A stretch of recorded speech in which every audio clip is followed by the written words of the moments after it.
রাত 8টা বাজে। এতক্ষণ পর আমি যাচ্ছি মন্দিরে পুজো দিতে, কারণ কালকে না, পরশু দিন থেকে খুব শরীর খারাপ, বিছানা ছেড়েই উঠতে পারছি না। এখনও শরীরটা খারাপ লাগছে, প্রচণ্ড গা গুলোচ্ছে। তাই যাই, একদম পুরো উপোস করে দিতে পারিনি পুজো।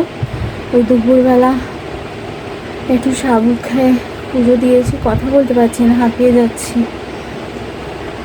মেয়েরও কালকে এক্সাম পড়ছে। যাই মন্দিরে একটু ঠাকুরের সামনে থেকে ঘুরে আসি, দেখি উপোস করিনি দেখে ঠাকুর মাথায় জল ঢালতে দেবে কি না। আমাদের শিব ঠাকুর, আমাদের মন্দিরের ভিডিও তোমাদের এর আগেও অনেকবার শেয়ার করেছি। আমাদের মন্দির প্রায় 80-90 বছর পুরনো। আমার শাশুড়ি মা তার শাশুড়ির থেকে মন্দিরের দায়িত্ব পেয়েছেন।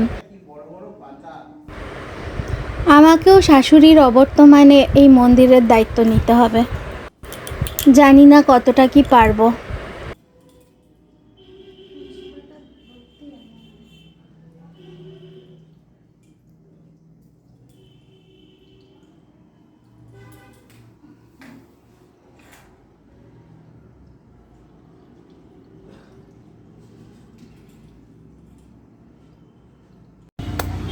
পুজো দিয়ে আমি আর শুভঙ্কর একটু বসেছি শুভঙ্করের দোকানে।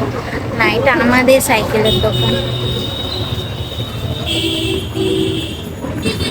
সব আমাদের সাইকেলের দোকানে একটা